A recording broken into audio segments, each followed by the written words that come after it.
श्री हरिओम।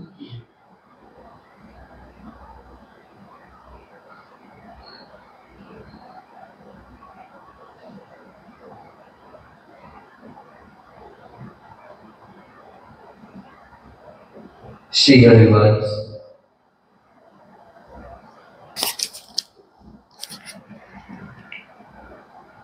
देवीजी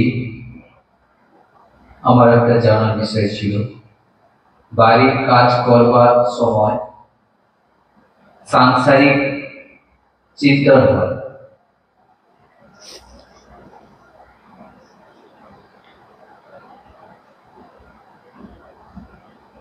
গুরুজি আমাদের এই বিষয় নিয়ে সবসময় বলে থাকেন যে, এবং মহাপুরুষদের বচনও আমরা প্রায় শুনে থাকি যে নিরন্তর নাম জপের প্রেরণা তিনারা আমাদের দেন। গুরুজি সবসময় বলে থাকেন যে নিরন্তর নাম জপের প্রয়াস করো, এবং মহাপুরুষগণ, সাধু সঙ্গ সবাই প্রত্যেকেই বলছেন যে নাম জপের, নিরন্তর নাম জপের কথা বারবার প্রত্যেকে বলেছেন। যখন আমরা স্বাধ্যায় করি, যখন আমরা প্রভুর সেবা করি, যখন আমরা কীর্তন করি, যখন আমরা সৎসঙ্গ শুনি, সবই কিন্তু প্রভুর মধ্যে থেকে, অর্থাৎ প্রভুর জন্য আমরা এসব কিছু করছি। স্বাধ্যায় করছি কার জন্য? প্রভুর জন্য। কীর্তন করছি কার জন্য? প্রভুর জন্য। সেবা করছি কার জন্য? প্রভুর। সব কিছু প্রভুর জন্য। তখন কি হয়, আমাদের যে বুদ্ধি ঠিক নির্ণয় করে, আর আমাদের মন ঠিক চলার জন্য তৈরি হয়ে যায়। আমাদের মধ্যে কোনো অহংকার থাকে না তখন। প্রভুর সঙ্গে যখন জুড়ে যায় থাকে সব, যে কোনো সেবা, যে কোনো কীর্তন, স্বাধ্যায় করি না কেন, আমাদের মনে এমন অহংকার আসে না যে আমি করছি, প্রভু করাচ্ছেন, প্রভুর জন্য করছি। তখন এমন ভাবনা যদি আমাদের মধ্যে থাকে, তখন কি হবে, যে আমাদের যে বুদ্ধি,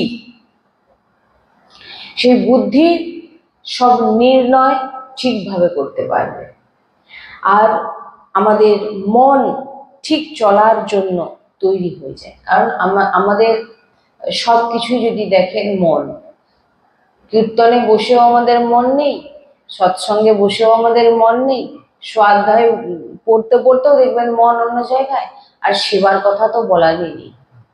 মন্দিরে সেবা করতে গেলে যত চিন্তা আমাদের ওই সময়ই আসে। তো যখন প্রভুকে আমরা ভুলে যাই, তখনই কি হয়, মায়া মনকে মলিন করে দেয়। মায়া, যখন আপনি প্রভুর থেকে দূরে থাকবেন, প্রভুকে ভুলে যাবেন, তখনই কিন্তু আপনার ভিতরে সংসারের চিন্তা আসছে। কেন না? মায়া আপনাকে মলিন করে দিচ্ছে, আপনার মনকে। হ্যাঁ, তখন কি হয়, আমাদের ভিতরে খারাপ বিচার, যেটা কালকে আমাদের বিচারের বিষয় আলোচনা হয়েছিল, খারাপ বিচার, খারাপ চিন্তা আমাদের ভিতরে কিন্তু আসতে শুরু করে দেয়। আর খারাপ বিচার যদি আপনার ভিতরে থাকে, আপনি কোনো নির্ণয় আপনি সঠিকভাবে কিন্তু করতে পারবেন না।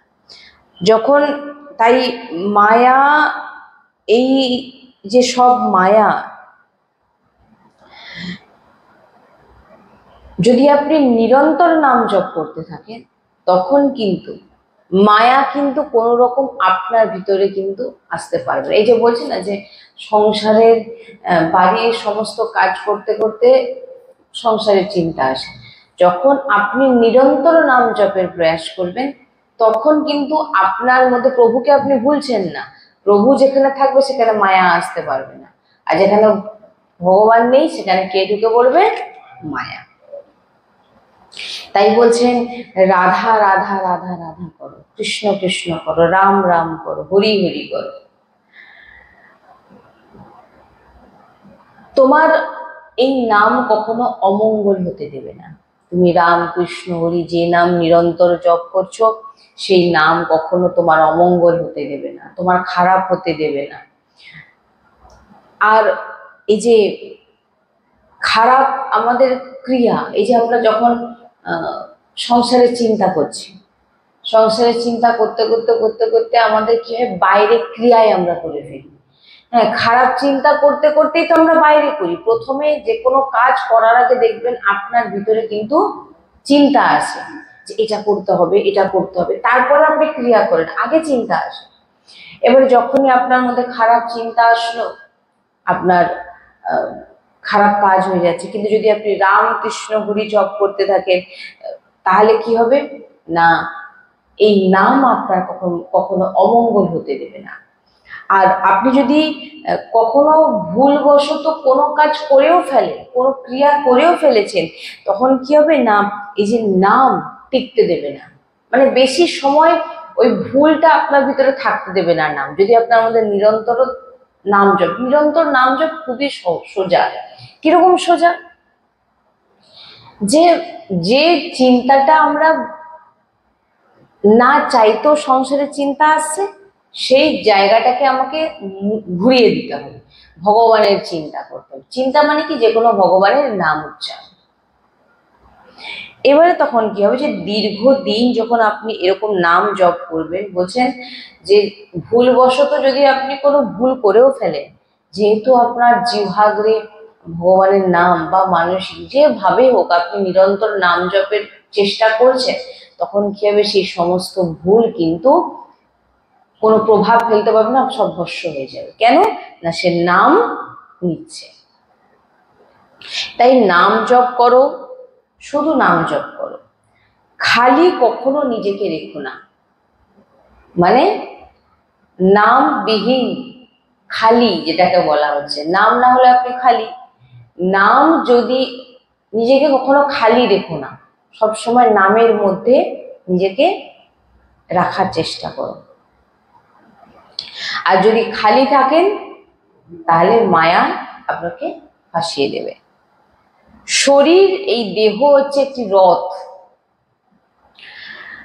আর ইন্দ্রিয় তার ঘোড়া, মন হচ্ছে লাগাম, আর বুদ্ধি হচ্ছে সারথি। এবার সারথি, বুদ্ধিকে সারথি বলছে, আর সারথি মানে কি, চালাচ্ছে, ড্রাইভার, ড্রাইভারও বলতে পারে। যদি কোনো ড্রাইভার নেশা করে গাড়ি চালায়, সে কি করবে, হয় অ্যাক্সিডেন্ট করবে, নাহলে গাড্ডায় পড়বে, নাহলে কাকে ঠুকে দেবে। বুদ্ধি ড্রাইভার, আমাদের বুদ্ধি ড্রাইভার, ত্রিগুণ মায়াতে ডুবে আছে, মানে মায়া রূপী মদিরা পান করে আছে। ত্রিগুণ বুদ্ধি, ত্রিগুণ মায়ারূপী মানে মদিরা পান করে আছে। এবারে একে নেশারহিত যদি করতে হয়, এই বুদ্ধিকে, এই ত্রিগুণ মায়ার যে মদিরা বুদ্ধি পান করে আছে, তাকে যদি নেশারহিত করতে হয়, তাহলে কি করতে হবে, আপনাকে নিরন্তর নাম জপ করতে হবে। যদি বুদ্ধিরূপী ড্রাইভারকে প্রবীণ বানাতে চান, তাহলে রাম কৃষ্ণ হরি, রাধা রাধা কৃষ্ণ কৃষ্ণ বলিয়ে যান। যত ভজন করবেন, যত নাম উচ্চারণ করবেন, বুদ্ধি তত প্রবীণ হবে, বলবান হবে। বুদ্ধি সারথি, মন রূপী লাগামকে এমন ভাবে টেনে রাখবে যে ইন্দ্রিয় রূপী ঘোড়া তার ব্রেক লেগে যাবে। মানে ইন্দ্রিয় এই নেত্রের দিকে চলে যাচ্ছে, রসেন্দ্রিয় জনেন্দ্রিয় আমাদের খুব জ্বালাচ্ছে, এদেরকে কন্ট্রোল কে করে দেবে, বুদ্ধি। বুদ্ধি কি করবে না, বুদ্ধি যত প্রবীণ হবে, বলবান হবে, মন রূপী লাগামকে টেনে ধরে রাখবে। আর টেনে ধরে রাখলে কি হবে, যত ইন্দ্রিয় আছে সব সেই জায়গাতে কিন্তু ব্রেক হয়ে যাবে, দাঁড়িয়ে যাবে। এবারে কি হবে, এবারে তাকে ঘোরান হরির দিকে, ভগবানের দিকে ঘুরিয়ে দিন। আর হরির দিকে ঘোরানো মাত্র কি হবে না, আপনার মধ্যে যত অভিমান আছে, অহংকার আছে, ভোগের ইচ্ছে আছে, এই সব কিন্তু ভগবত স্বরূপ হয়ে যাবে, সব নষ্ট হয়ে যাবে, দিয়ে আপনি ভাগবতিক আপনার স্বরূপ হয়ে যাবে। তাই সব সাধনার সার কথা হচ্ছে নিরন্তর মৃদু মৃদু ধীরে ধীরে ভগবানের নাম জপ। কি বলছেন, সব সাধনার সার হচ্ছে নিরন্তর মৃদু ধীরে ধীরে ভগবানের নাম জপ। রাধা রাধা রাধা। আস্তে আস্তে বললে কি হবে, মৃদু ভাবে আপনি আস্তে আস্তে ভিতরে উচ্চারণ করলে কি হবে, আপনি দেখবেন আপনি যখন ভিতরে মানে ধীরে ধীরে উচ্চারণটা করবেন, দেখবেন আপনার মন কিন্তু অন্য কোথাও যাবে না। বড় বড় করে উচ্চারণ করছেন আস্তে আস্তে, কোনো বাইরে কিন্তু শোনানো। আমরা বলেছিলাম না, মন্ত্র কিন্তু উপাংশু আর মানসিক হয়, বাচিক হয় না। তাই সবসময় মুখ বন্ধ করে নাম জপ করার চেষ্টা করবেন। কীর্তন জোরে জোরে করুন, সংকীর্তন খুব জোরে জোরে করুন, প্রত্যেক জীব কল্যাণ হয়ে যাবে, উদ্ধার হয়ে যাবে। তাই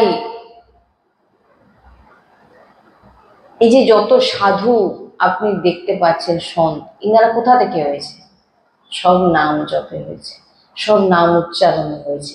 তিনাদের গুরু প্রদত্ত নাম, তিনার গুরুদেবের প্রাণের ধন নাম তার শিষ্যকে দিয়েছেন, শিষ্য সেই নাম জপ করে সাধু হয়েছে, এবং সেই নাম আপনি পেয়েছেন ফ্রিতে, কোনো টাকাও লাগছে না, কিন্তু আপনার অনেক টাকা জমেও যাচ্ছে। আপনি সেই নাম জপ করছেন, এবং সংসারে থাকতে বিভিন্ন রকম সাংসারিক কাজ করতে করতে যখন আপনি নিরন্তর জপে এই গুরু প্রদত্ত নাম যখন আপনি জপ করতে থাকবেন, তখন কি হবে,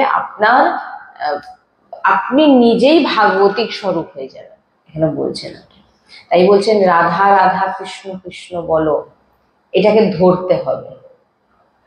এই যে বলা হচ্ছে রাধা রাধা কৃষ্ণ কৃষ্ণ, সাধু সন্ত বলছেন একে ধরুন, যে না আমাকে আজ থেকে করতে হবে, সবাইকে একদিন যেতে হবে, প্রত্যেককে যেতে হবে না। আপনার সঙ্গে আপনার কৌপিনটুকু আসেনি, সব কিছু এখানে থেকে যাবে, দেহ এখানে থেকে যাবে, কিন্তু আপনাকে চলে যেতে হবে। আমাদের জন্য কোনো বিমান আসবে না, আমাদের জন্য কোনো বিমান আসবে না। এবার যদি বলেন কেন বিমান আসবে না, না আমরা এমন কর্ম করছি যে আমাদের পেটাতে নিয়ে যাওয়া হবে নরকে।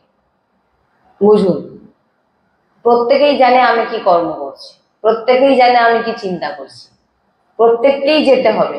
এবার আপনি জেনে নিন যে আপনার জন্য বিমান আসবে না আপনাকে পেটাতে নরকে নিয়ে যাবে। নরকে শুধু বসিয়ে কিছু তো করে না, পেটাতে নিয়ে যাবে। তাই বলছেন নাম জপ করো, যদি সাংসারিক কাজ করতে করতেই নাম জপ করো, এটাই ভজন।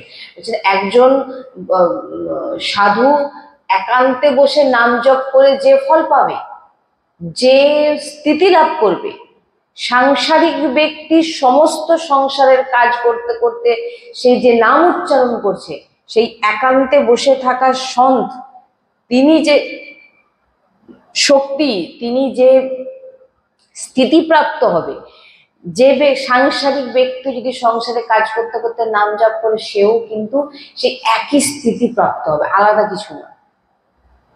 যদি কেউ বলে দেয় আমি তো সংসারিক, তোমার একটা কৃষ্ণ বলার অনেক উচ্চ কোটি, কেন না তোমার উপর অনেক ঝামেলা, সেই সমস্ত ঝামেলাকে, মেয়েকে বিয়ে দিতে হবে, বাবা মাকে দেখতে হবে, পরিবারকে দেখতে হবে, পরিবারের পেট চালাতে হবে, বাচ্চাদের বড় করতে হবে, বিভিন্ন চিন্তা।